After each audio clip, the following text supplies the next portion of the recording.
Estimada audiencia de Radio Madre de Dios, tengan todos ustedes muy buenas tardes. Prestos a comenzar otro programa de misión y servicio del laico. Programa cuyos componentes son Sergio Hilari Manzano, Alicia Alessi de Escobedo y quien les habla, Blanca Alessi. Como no puede ser de otra forma, invocamos a la Santísima Trinidad diciendo que todo sea en el nombre del Padre y del Hijo y del Espíritu Santo. Amén. Hecha esta introducción, vamos a darle gracias al Señor por una nueva semana de vida que nos ha regalado en salud, en el alma y en el cuerpo. Pedirle por la paz del mundo, pedirle a los oyentes que no nos olvidemos que vivimos una guerra terrible, injusta, y que estamos viviendo un dolor grande que no comprendemos, pero que decimos sí al Señor, como es el terremoto de Turquía en Turquía y Siria. Entonces pidamos al Señor durante la semana por estas intenciones especiales.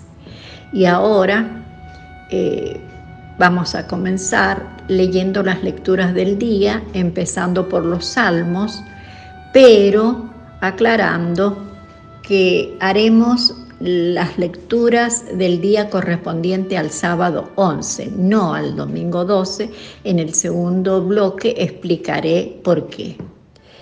¿Qué nos dice el Salmo 89 del día 11? Tú has sido nuestro refugio, Señor. Es el estribillo del Salmo. Antes que fueran engendradas las montañas, antes que nacieran la tierra y el mundo, desde siempre y para siempre tú eres Dios. Tú haces que los hombres vuelvan al polvo con solo decirles, vuelvan seres humanos, porque 1000 años son ante tus ojos como el día de ayer que ya pasó, como una vigilia de la noche. Tú los arrebatas y son como un sueño, como la hierba que brota de mañana, por la mañana brota y florece, y por la tarde se seca y se marchita. Enséñanos a calcular nuestros años para que nuestro corazón alcance la sabiduría. Vuélvete, Señor. ¿Hasta cuándo? Ten compasión de tus servidores. Bello Salmo el 89. A continuación vamos a leer y hacer un comentario del Evangelio según San Marcos, capítulo 8, versículo 1 y subsiguientes. ¿Qué nos dice San Marcos? En esos días volvió a reunirse una gran multitud y como no tenían qué comer, Jesús llamó a sus discípulos y les dijo, me da pena esta multitud, porque hace 3 días que están conmigo y no tienen qué comer. Si los mando en ayunas a sus casas, van a desfallecer en el camino y algunos han venido de lejos. Los discípulos le preguntaron, ¿cómo se podría conseguir pan en este lugar desierto para darles de comer? Él les dijo, ¿cuántos panes tienen ustedes? Ellos respondieron 7. Entonces él ordenó a la multitud que se sentara en el suelo. Después tomó los 7 panes, dio gracias, los partió y los fue entregando a sus discípulos para que lo distribuyeran. Ellos lo repartieron entre la multitud.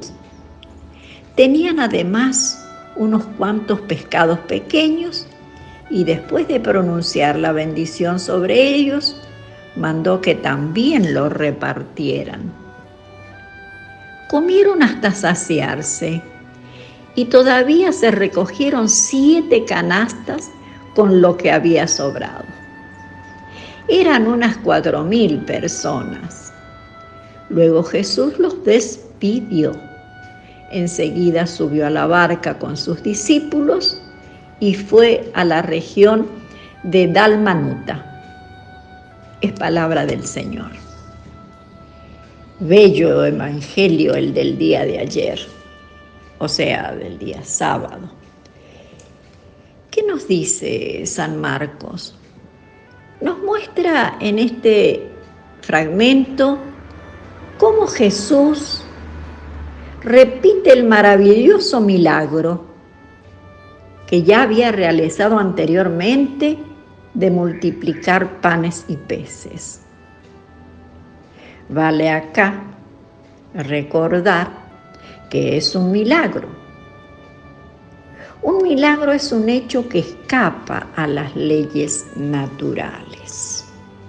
Hecha esta aclaración, recordando esta definición de milagro, vamos a reflexionar sobre el diálogo que Jesús tiene con los discípulos. Ellos le preguntaron cómo se podría conseguir pan en este lugar desierto para darles de comer. Él les dijo, ¿cuántos panes tienen ustedes? Ellos respondieron 7. Vemos acá cómo Jesús dialoga con los apóstoles, dialoga con sus discípulos. Es decir, les dice algo y escucha lo que ellos le dicen a él, porque el diálogo es un dar y un recibir. Y a continuación vemos que cuando Jesús es movido a compasión, es misericordioso, porque le pide a los discípulos que traigan esos panes, esos pequeños peces, y pasa a la acción, porque Jesús no se queda en el diálogo estéril. Pasa a la acción, toma los panes y los bendijo. ¿Qué es lo que nosotros también debemos hacer diariamente en nuestra mesa familiar? Bendecir lo que en cada comida, en cada plato se sirve, porque todo viene del Señor, de la bondad del Señor. Hecha esta aclaración, vemos cómo Jesús se hace ayudar por los apóstoles. Les pide colaboración, porque él solo podría haber tomado los panes, pero no, les pide colaboración. Tal es así que los bendice, los parte, se los entrega a los discípulos para que ellos lo distribuyan. Y aquí que aparece, Jesús siempre nos va a pedir colaboración también a nosotros. Pero nosotros ponemos lo que tenemos. Ellos pusieron los 7 panes y unos pececillos. Y nosotros vamos a poner una pequeñez, pero el Señor pone el resto, pone todo lo demás. Entonces vemos acá otra faceta del Señor, que es su generosidad, porque no multiplicó así como para regatear y satisfacer el primer apetito, el primer hambre, sino generosamente. Tal es así que dice que sobraron 7 canastos. Eso nos da una pauta de la generosidad del Señor. Y gesto que se repite todos los días en el mundo, a través de los sacerdotes cuando celebran la Santa Misa. Con unas hostias las consagra, las reparte, es decir, se sigue reproduciendo diariamente la multiplicación de los panes de aquel relato de San Marcos. Siempre el Señor nos pide que nosotros pongamos lo que tenemos, que Él va a hacer el resto.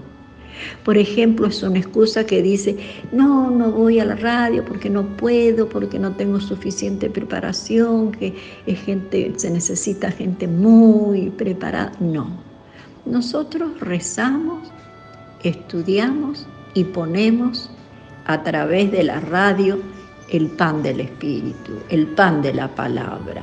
El Señor hace el resto. Nosotros ya lo dije la semana pasada, simplemente en los surcos de las parcelas de la radio vamos sembrando nuestras humildes semillas. El Señor es el que se encarga de hacerlas brotar, crecer, fructificar. Confianza en el Señor.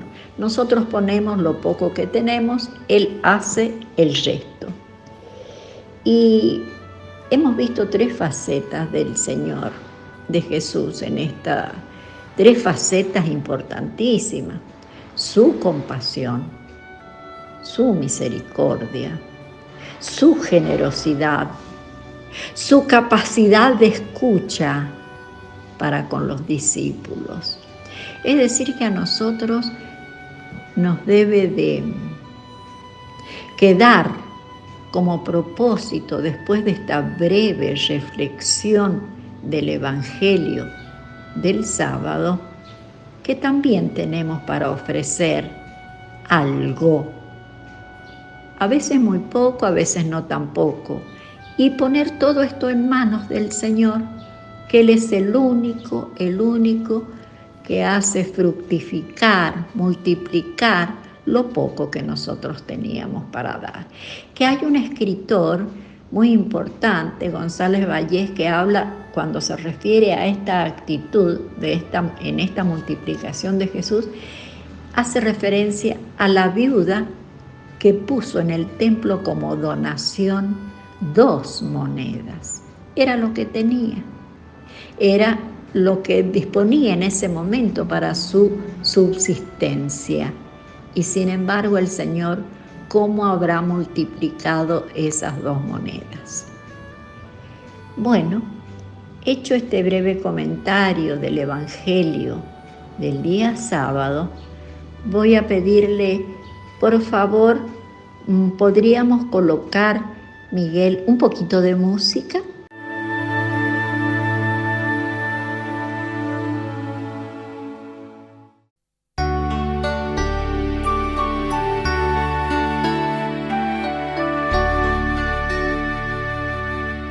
Señor, yo quiero abandonarme como el barro en las manos del alfarero. Toma mi vida y hazla de nuevo.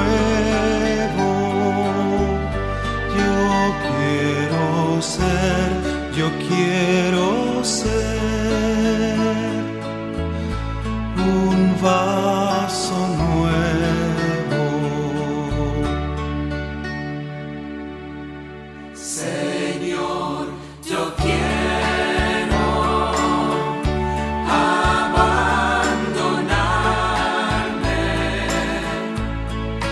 como el barro en las manos del alfarero.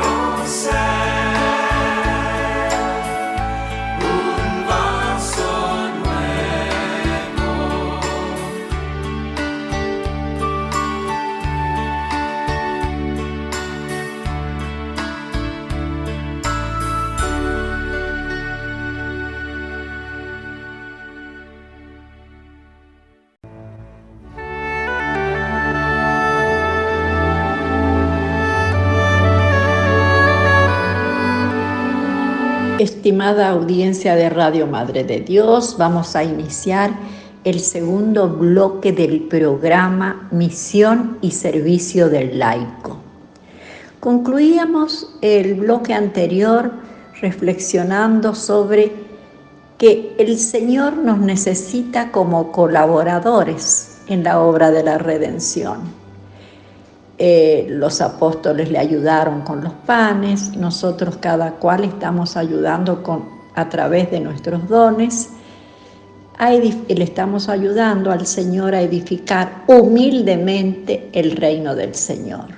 Nosotros ponemos una mínima parte y el Señor pone casi todo. Ahora bien, el Señor nos necesita como discípulos, como apóstoles, como misioneros. Y también necesitó a María.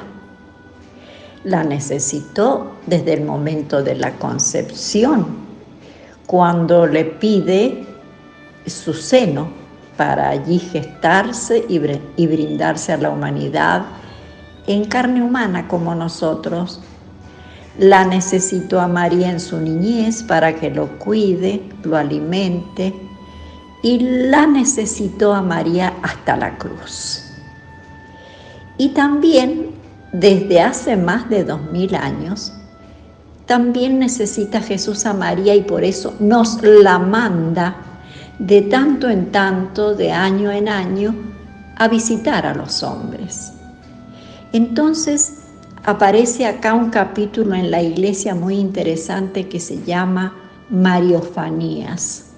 Quiere decir la manifestación de María a los hombres. El Señor quiere mandar a María para que nos ayude, para que nos apoye, para que nos esté recordando continuamente nuestro fin último y trascendente, incitándonos siempre a la oración, a la conversión. Digamos, nada nuevo, y esto desearía que quede muy claro, nada nuevo hay en materia de fe y revelación en cada manifestación, en cada aparición de María. La última verdad de fe apareció cuando culmina el Nuevo Testamento. María siempre viene a ayudarnos a reavivar la fe, el fuego de la fe, a mostrarnos el camino. Por eso nos trae continuamente también a su Hijo. Y vamos a ver que hubo en la historia de la Iglesia muchas manifestaciones marianas. Hoy nos vamos a dedicar a Nuestra Señora de Lourdes, porque el sábado fue su fiesta. Entonces ahora queremos retomar este día mariano. Por eso hemos tomado el Evangelio del sábado y retomamos ahora con esta manifestación mariana tan importante que es Nuestra Señora en Lourdes. Antes de entrar en detalle y ver, analizar, meditar sobre la visita de María a Lourdes, vamos a ver los aspectos que tiene en cuenta la Iglesia en cada manifestación. Porque la Iglesia demora en dar por aprobada las apariciones, pero tiene en cuenta 4 aspectos que son los siguientes. La Iglesia estudia analiza, la ambientación.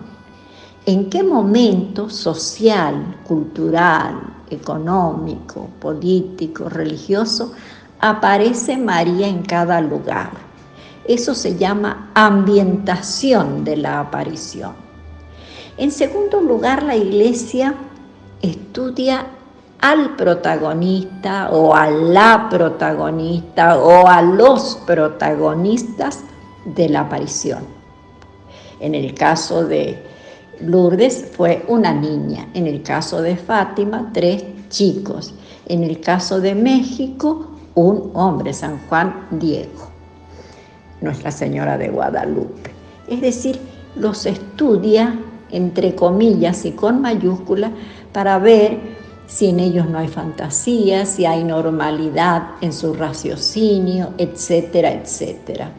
Su entorno familiar también, que es muy importante. En tercer lugar, la Iglesia tiene en cuenta las apariciones propiamente dichas, que en Fátima fueron 6, en México fueron 4, en Lourdes 18, es decir, va estudiando aparición por aparición y qué testimonio han dado los o las videntes. Es decir, ¿qué contienen esos mensajes? ¿Qué contienen esas apariciones? Si no va en contra de las verdades reveladas de nuestra fe, por supuesto. Y por último, la Iglesia estudia lo que se llama las secuelas o consecuencias de la aparición. Es decir, ¿qué ha dejado en el mundo después de haber aparecido María en ese lugar, en esa situación? A eso se le llama consecuencias o secuelas. Es decir, si dejó esa aparición huellas profundas o fue un hecho que llegó, la aparición pasó y no fue intrascendente. Todo lo estudia la Iglesia, los 4 puntos. Primero, ambientación. Segundo, protagonistas. Tercero, las apariciones en sí, el número, contenido. Y cuarto, las secuelas o consecuencias de la aparición. Ahora vamos a ver estos 4 puntos aplicados a Lourdes, a Nuestra Señora de Lourdes.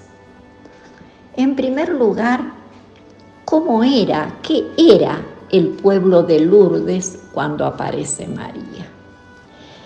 Era un pueblo pequeño, Lourdes, de unos 4.000 habitantes, un pueblo que digamos que sería es decir, no tenía trascendencia nacional mayor. Pero Lourdes, como toda Francia y otros lugares, en ese momento está sufriendo las consecuencias de la llamada revolución industrial. Es decir, ese cambio profundo que hay en Europa. En efecto, si lo aplicamos a ese lugar, los molinos de vapor desplazan a los molinos de agua. También otro elemento, hay en Lourdes 2 años seguidos de una sequía muy importante que llevan a Lourdes a la desocupación de los molineros porque no había cosecha de trigo. Quiere decir que Bernardita, que es la niña que está en contacto con María, está en un hogar con muchos problemas, el hogar de los Subirú. Problemas económicos, está desocupación, es decir, económicamente es grave porque llega un momento que los Subirú no tienen ni para alimentarse, los vecinos le ayudan hasta para con la comida, porque ellos tenían una familia numerosa, 8 hijos. A la vez está el cólera, que se extiende por todo el pueblo y mueren muchas personas. Tal es así que Bernardita, la vidente, se enferma, sana, pero le quedan secuelas importantes y una de las secuelas es el asma. Y a su vez el padre, arreglando un molino, una pieza de un molino, pierde un ojo en un accidente. Es decir, estaban padeciendo los Subirú todas las consecuencias de los males sociales y familiares. Ellos quedan hasta tal punto de no tener dónde vivir. Y un tío del padre les facilita un ambiente que era como una casuchita súper humilde junto a la casa de él, donde se los lleva a vivir, pero insisto, en un ambiente de mucha pobreza. Entonces es el entorno, problemas sociales, económicos, familiares de ese momento. Y pasamos a ver la protagonista, el segundo ítem. La protagonista fue Bernardita, uno de los 8 hermanos de esta familia, que nace en enero de 1844. Si asociamos 100 años justos antes del terremoto de San Juan, del gran terremoto de San Juan del 44. Ella nace, Bernardita, en enero del 1844. Es una niña obediente, es una niña dócil, es una buena niña, pero ella no sabe ni leer ni escribir, analfabeta total. Y cada hijo colaboraba a su manera y a su estilo en la economía familiar. De hecho, que Bernardita, un 11 de septiembre del año 1858, ella tenía 14 años y se va con una hermana y una vecina a buscar leña para calentarse, para calefaccionarse. Y tienen que cruzar el río Gave y cruzan la hermana y la vecina a buscar la leña, pero ella no puede cruzar porque como era enfermita, su salud muy débil, el agua estaba muy fría, decide quedarse de este lado del río para esperar a las que habían ido a buscar leña. Pero aquí que en esa espera ella siente como un ruido, como un viento, pero no se movía ninguna hoja. Da vuelta a la vista y ve en la gruta, al lado de la cual ella estaba, en el cuenco de la gruta, una bella mujer, vestida de blanco con una cinta azul en la cintura, que la mira y le sonríe. Y ella también queda así admirada, asombrada, y ella también le sonríe y le hace un saludo inclinándole la cabeza a la Santísima Virgen. Y queda anonadada, espera a las que venían con la leña, les cuenta, va a la casa y después cuenta en la casa y al sacerdote del lugar. Ella en ese momento tenía 14 años. La gruta, llamada Gruta de Mazavil, que quiere decir etimológicamente roca vieja, que está al lado, como dije, del río Gave. Esa fue la primera aparición de las 18. En la primera aparición es obvio, está ella, nada más. Y ahora pasamos a comentar sobre las apariciones. Las apariciones que van desde el 11 de febrero al 16 de julio del mismo año.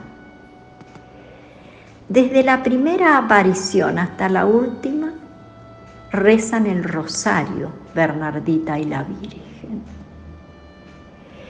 En la novena aparición, es decir, no voy a comentar las 18 apariciones, pero en la primera aparición hay una sola persona que es ella, y después en las sucesivas apariciones va aumentándose gente, porque eso se va comentando en el pueblo. Aumentan para hacer en las últimas apariciones mucha gente y muy numerosa. Pero la que ve a la Virgen es nada más que Bernardita. No voy a comentar, dije, de las 18 apariciones, pero voy a hacer hincapié en 3. En la aparición número 9, en la novena, la Santísima Virgen le dice a Bernardita que beba, que vaya y beba de esa agua. Estaba saliendo había más bien barro en un pocito en la base de la cueva. Ella escarba, así dice, con sus dedos y brota un hilito de agua. El hilito de agua que brota ese día dice que era más o menos del grosor de un dedo fino. Después, y agua medio barrosa, y después continúa saliendo agua limpia, muy limpia, y ya empieza a ser mayor hasta llegar a ser del tamaño de un brazo, dice el escritor que ya voy a comentar sobre él, que habla de este aspecto. Entonces aparece la fuente milagrosa, misteriosa, desde aquel momento hasta el día de hoy. En la aparición número 13, la Virgen le dice a la niña, le da un mandato importantísimo: vaya a los sacerdotes, que se construya una capilla y que se venga aquí en procesión. Fíjense qué mandato. Igual que el mandato de Guadalupe a Juan Diego, que se construya aquí una capilla y que se venga en procesión. Por supuesto que años después empieza no solo una capilla, sino la famosa Basílica de Lourdes. Porque María, como Madre del Señor, quiere llevar a todos sus hijos hacia Él. ¿Y en qué lugar puede llevar mejor a los hijos hacia Él que en una iglesia, en una capilla? Y en la aparición 16, que es una aparición muy clave en la confesión de María, porque la niña insiste en que cómo se llama ella, porque el obispo del lugar le había dicho que le preguntara por el nombre. Y en la aparición número 16, María le dice: yo soy la Inmaculada Concepción. Hacían exactamente 4 años que el Papa Pío IX había promulgado el dogma de la Inmaculada Concepción. Y esta aparición mariana viene a ratificar la verdad que encierra ese dogma.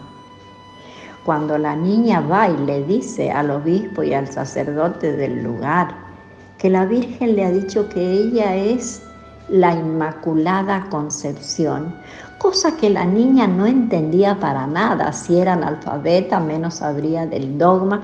Entonces ahí, como quien abre los ojos, ya empieza en un estado de convencimiento: monseñor, caramba, ¿quién le ha dicho a esta niña de dónde saca este nombre, sino de la autenticidad de María?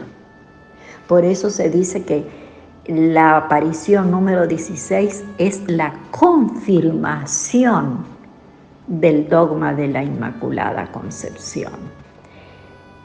Bueno, antes de pasar a las secuelas, o sea, el cuarto aspecto que estudia la Iglesia, vamos a pedirle a Miguel que nos ponga un poquito de música, por favor.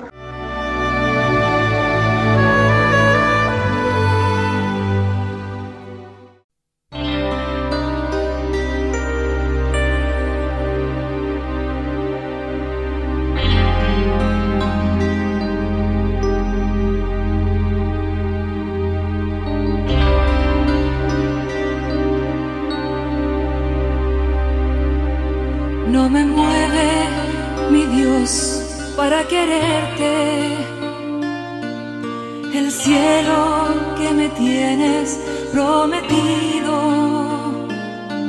ni me mueve el infierno tan temido, para dejar por eso de ofenderte. Tú me mueves, Señor, muéveme el verte clavado en una cruz, escarnecido. Muéveme al ver tu cuerpo tan herido. Muéveme, tú tus afrentas y tu muerte. Muéveme al fin tu amor y en tal manera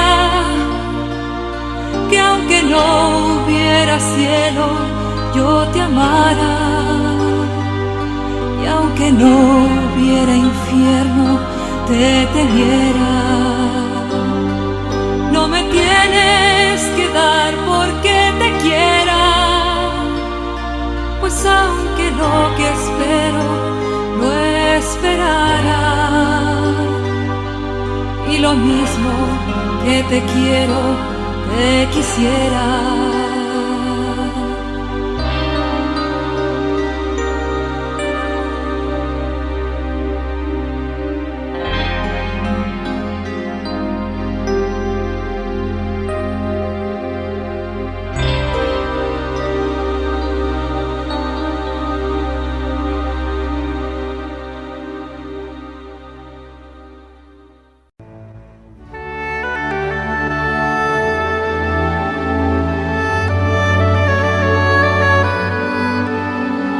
Estimada audiencia de la radio, comenzamos el último bloque del programa Misión y Servicio del Laico, que hemos querido tomar como tema central a María de Lourdes.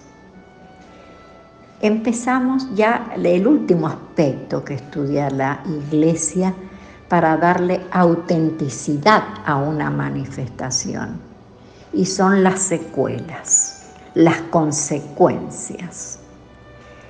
Estas secuelas de Bernardita en Lourdes y la aparición de María empezaron un 11 de febrero del 1858 y duran.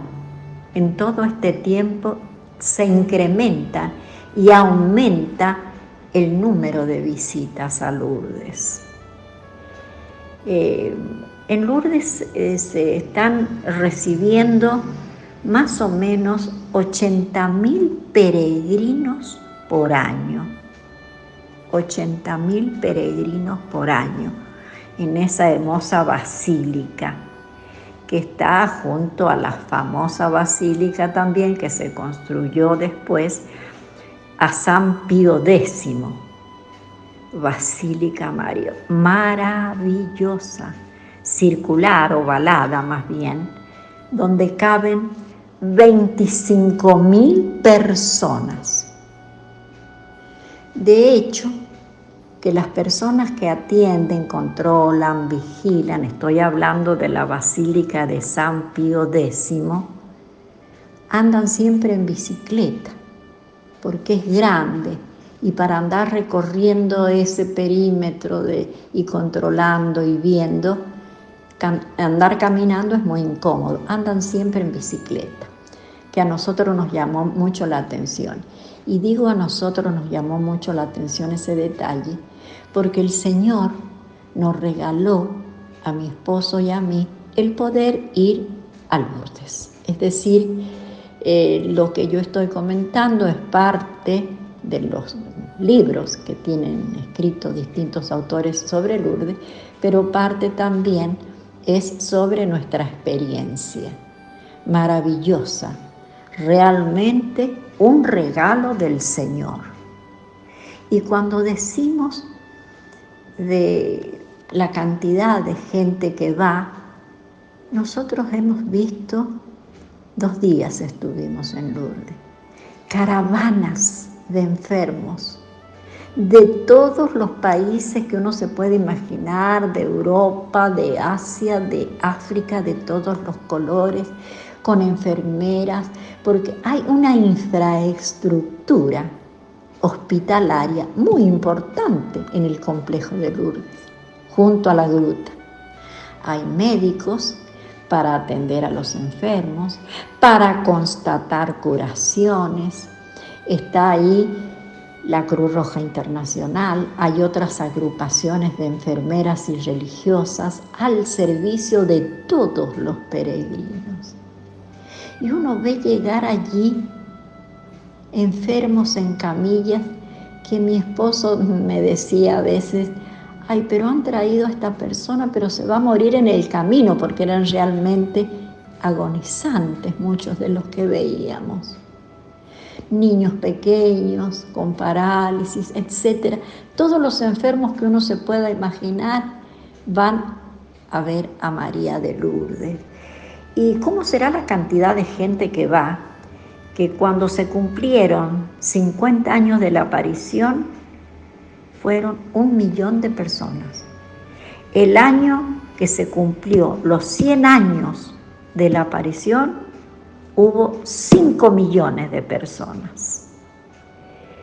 Hay un promedio anual de 6 millones de visitantes, porque yo dije recién, había un promedio de 80.000 enfermos por año, pero si sumamos los sanos acompañantes, es un promedio de 6 millones al año. Multitudinario realmente. Eso es en cuanto a los 4 ítems que exige la Iglesia para autenticar una aparición. Ahora voy a hacer un comentario sacado de un libro que se llama Lourdes. La Virgen te sonríe y te llama. Es del sacerdote, Monseñor de La Plata, que ha sido José Luis Kaufmann.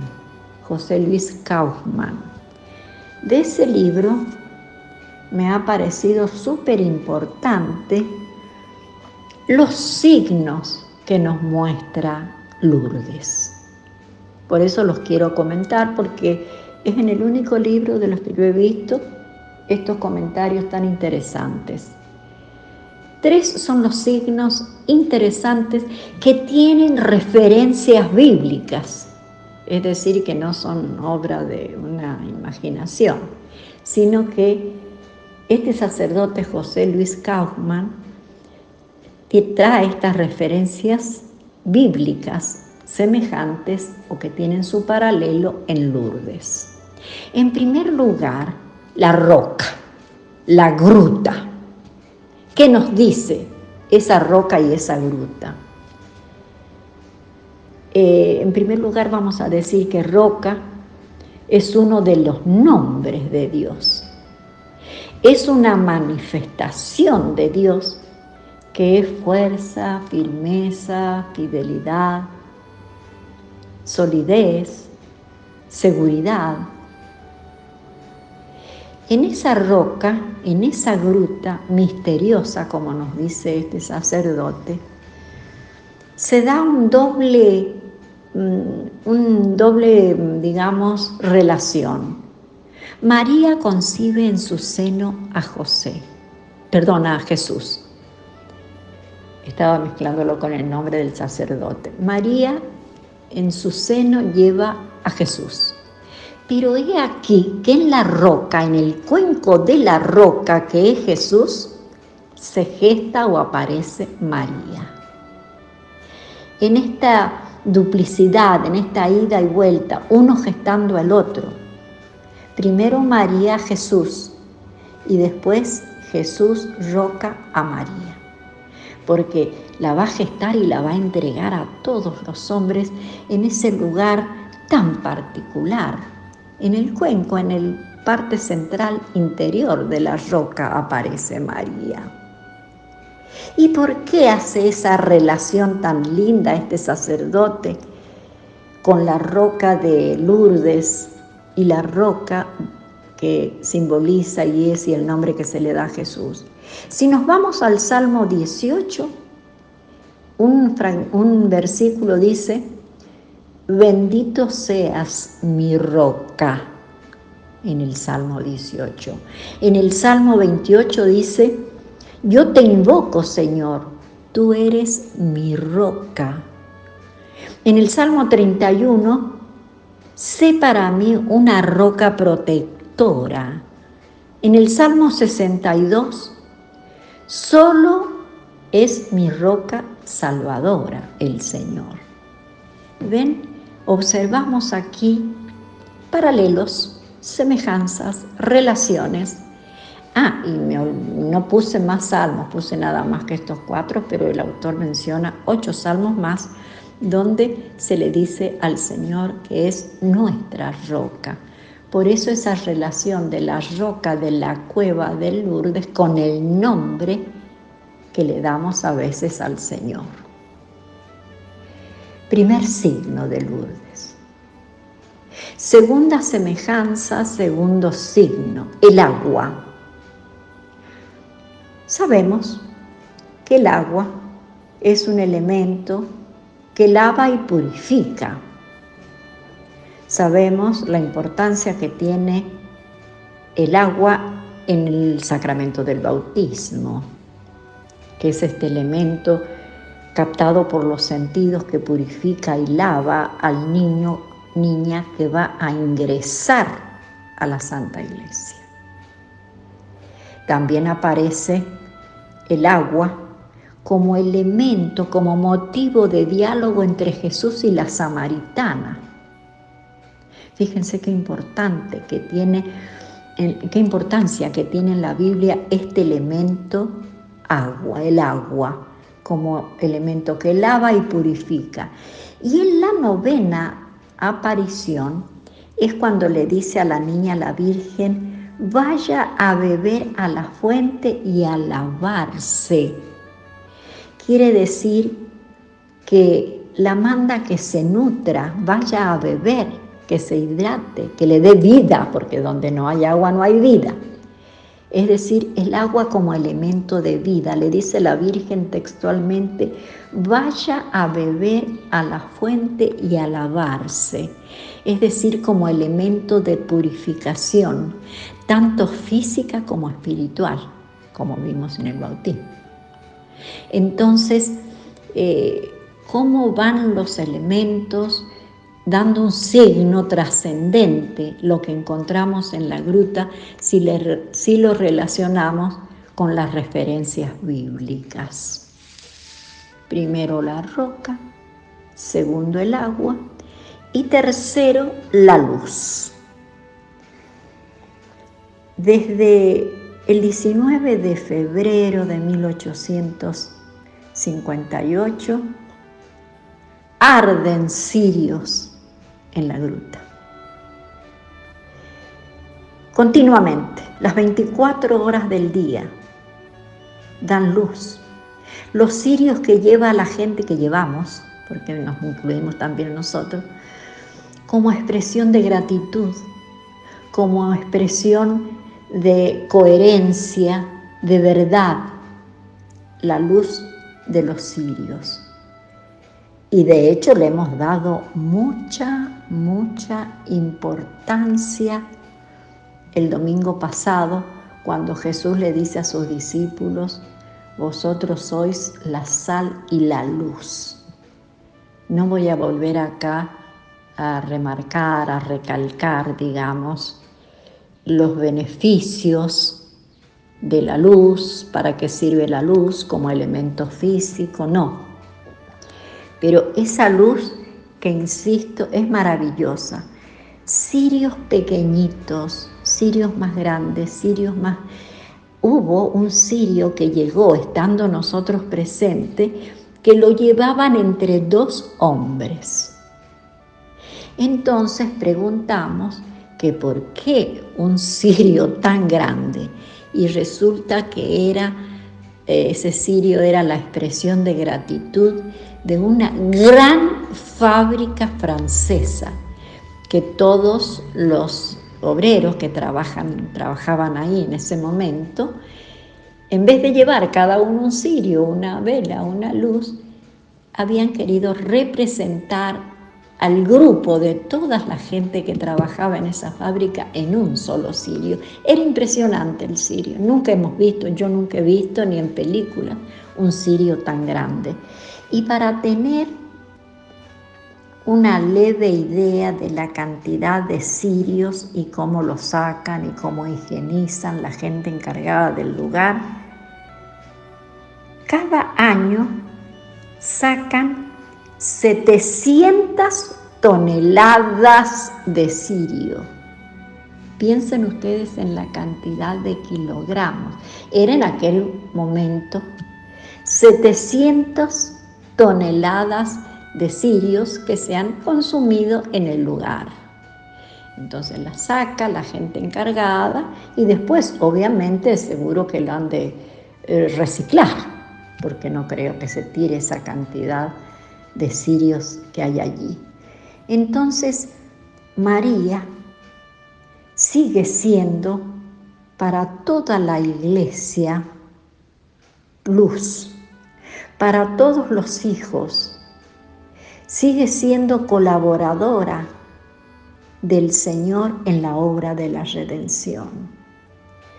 ¿Cuántos milagros hay registrados? Porque en Lourdes se lleva una documentación, hay una oficina especial de gracias con milagros, especialmente sanaciones de salud, y quedan allí documentados de los que se han hecho en el lugar, porque ha habido sanaciones locales y ahí quedan documentadas en estas oficinas. Curaciones que se han hecho antes y todas las curaciones que se llama en curso. Carpetas que nosotros, porque uno iba en tren de peregrino, pero también como turista suelen mostrar donde están los archivos de los milagros en cursos. Es decir, sabemos que dado un hecho extraordinario, empieza la causa y la beatificación de un santo, que será luego un santo, luego canonización. Todo eso está documentado, los que tienen relación con Lourdes. Como ustedes pueden ver, es un predio de muchas hectáreas. Hay allí, no hay detalles que se hayan dejado al descuido o al azar, no. Allí está todo documentado, está a la vista. Además está decir que las misas que hemos vivido en estos santuarios en Lourdes ha sido, es decir, las misas en Lourdes nosotros hemos asistido a una. Es un momento tabórico, es un momento de encuentro con el Señor, de encuentro con María. ¿Quién no ha traído, quién no hemos traído todos en nuestros recipientes personales, particulares, agua de la fuente de Lourdes? Qué magnífico, hecho es, qué buen hecho, no tendría palabras. Qué acción tan noble es recoger un poquito de agua de Lourdes y traerlo, que a veces lo hemos necesitado para nosotros, para nuestros enfermos. Además está decir de la repercusión a nivel mundial. No hay provincia en la Argentina, por darlo cerca, no hay provincia en la Argentina que no tenga un templo, una iglesia, una basílica dedicada a Nuestra Señora de Lourdes. En el mundo igual. Así que terminamos a los pies de María, mentalmente a los pies de la gruta, dándole gracias por su colaboración en la obra de redención para con Jesús y para con el Señor, dándole gracias todo lo que ha obtenido para cada uno de sus hijos, pedirle también en este momento actual que todos tenemos alguna situación como hombre que somos, motivo para pedirle. El sábado celebramos su día, pero no acaba ahí su día. El día de María, como de otras manifestaciones, es de todos los días. Entonces, ahora, como lo hacemos siempre, terminamos a los pies también de San José. Salve, custodio del Redentor y esposo de la Virgen María. A ti Dios confió a su Hijo, En ti María depositó su confianza. Contigo Cristo se forjó como hombre. Oh bienaventurado José, muéstrate Padre también a nosotros y guíanos en el camino de la vida. Concédenos gracia, misericordia y valentía, y defiéndenos de todo mal. Amén. Como frutilla del postre le decimos a María: María, Nuestra Señora de Lourdes, ruega por nosotros. Será hasta el próximo lunes. Mañana se repite el programa a las 9 de la mañana, como siempre. Que el Señor nos bendiga a todos. María nos tenga bajo su manto. Y muchas gracias, Miguel, por tu música tan oportuna como siempre.